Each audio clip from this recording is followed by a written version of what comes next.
with these guys, we're going to go with Grimgor. So, you're going to focus on good old Black Orcs.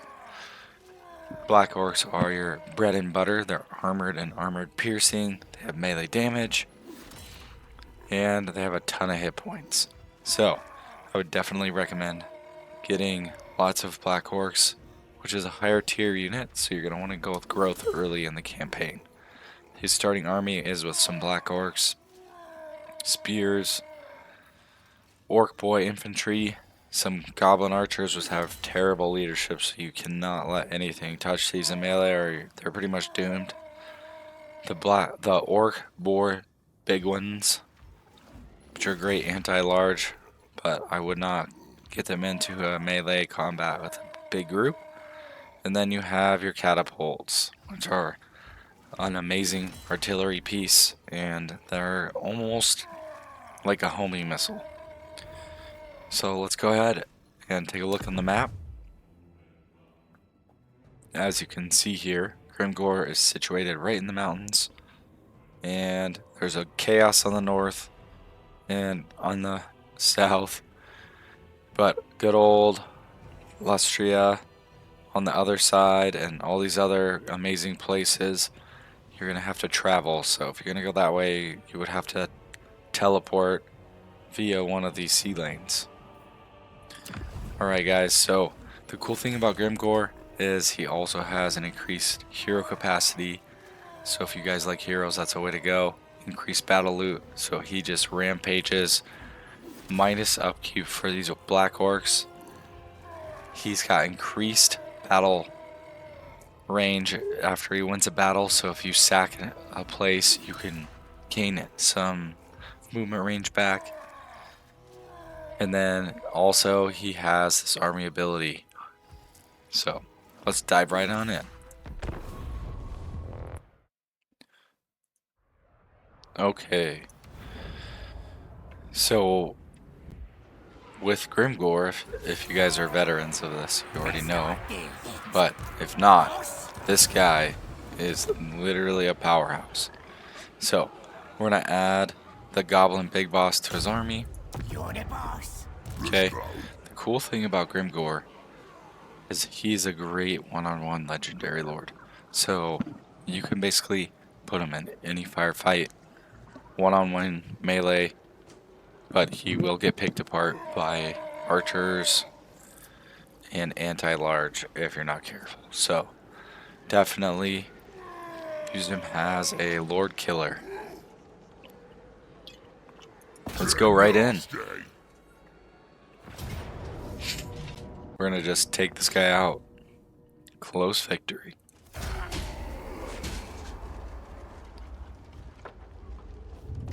Alright. Got the Banner of Eternal Flame, which gives our guy flaming attacks.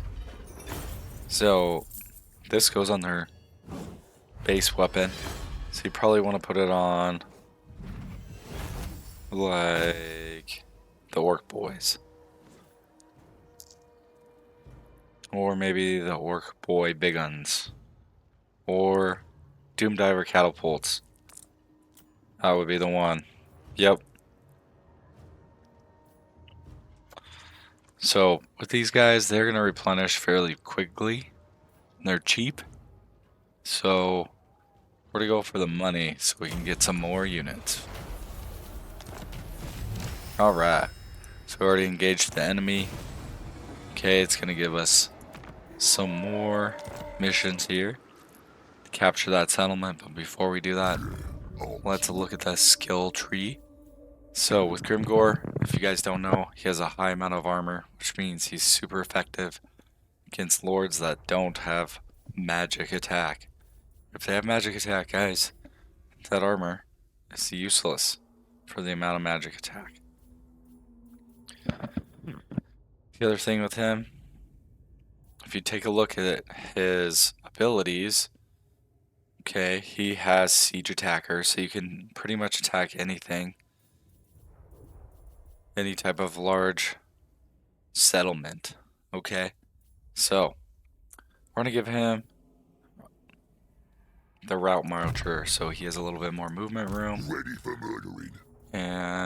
we're going to give ourselves a little bit more line of sight here, which I really like, because up here you want to see where your enemies are, because we have some fast moving enemies. Alright, so let's take this lord, and we can hire mercenaries if we want. We can eventually create scrap upgrades, which honestly are a really good idea. So this is telling you here that you have ability to make that scrap upgrade. So we're gonna scrap upgrade our black orcs. Nice one, boss. Class. And anybody else? Nope.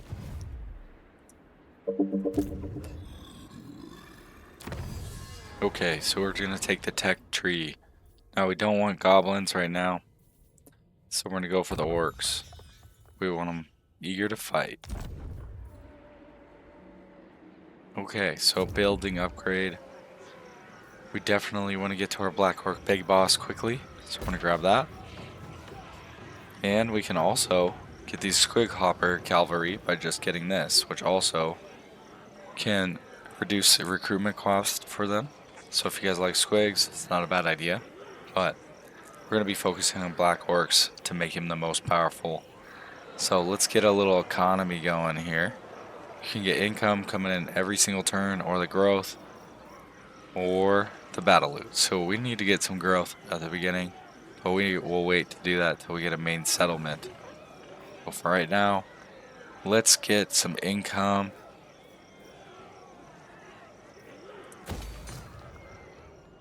And then we're going to take Grimgor over here.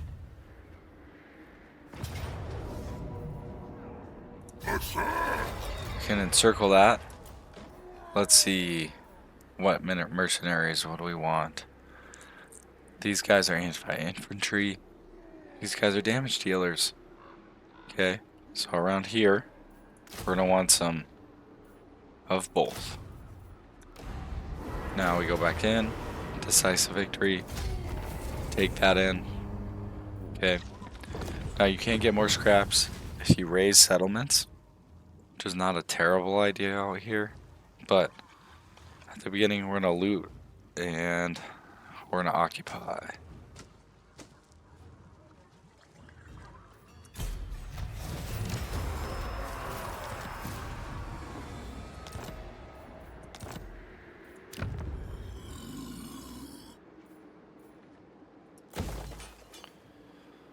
So with this one, we're gonna get some more income going.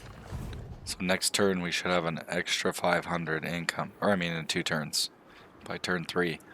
And that will support our legendary lord we're just about to recruit.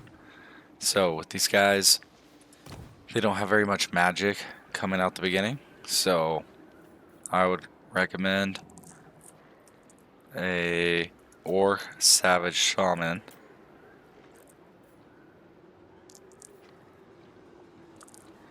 So this one has increased ambush attack,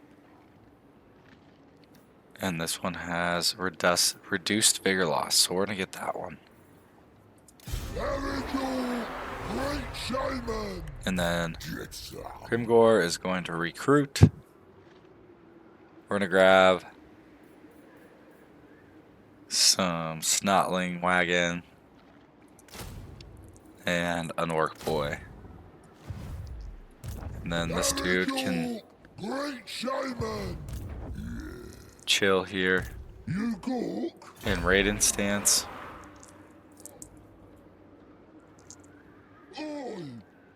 Actually, no, let's not do that, because that's going to give us reduced income. So we're just going to go on neutral stance.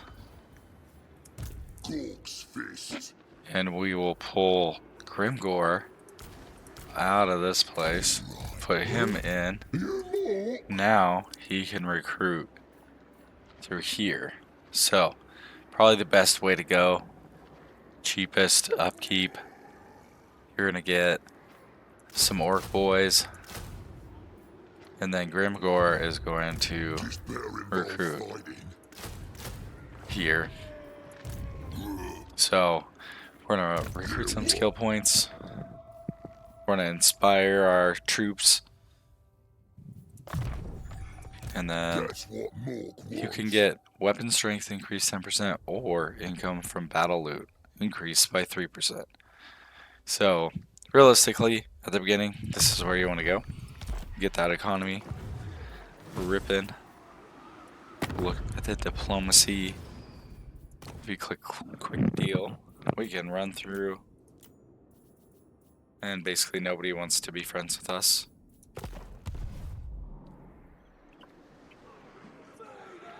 So, overview. There is Kolik's Sun Eater up here to the north. Zaton the Black over here. You have these guys, the Servants of the Conclave, very, very powerful Chaos Dwarves, but if you can take that, you get a ton of money. So what I would recommend is I would take Grimgor after this, and if you're going for the road over here where you're trying to take out Cathay, head south. If not, you really just want to skip across this, and right over here we have our general region where the Empire lives and the dwarves, and Grimgor does his best work in that area, so that's probably the easiest way to go. If you go north, there's chaos, and that is just hard, very difficult. So I would definitely Metal is think nothing. about that, and with Grimgor, eventually it's easy to get a wah with him. So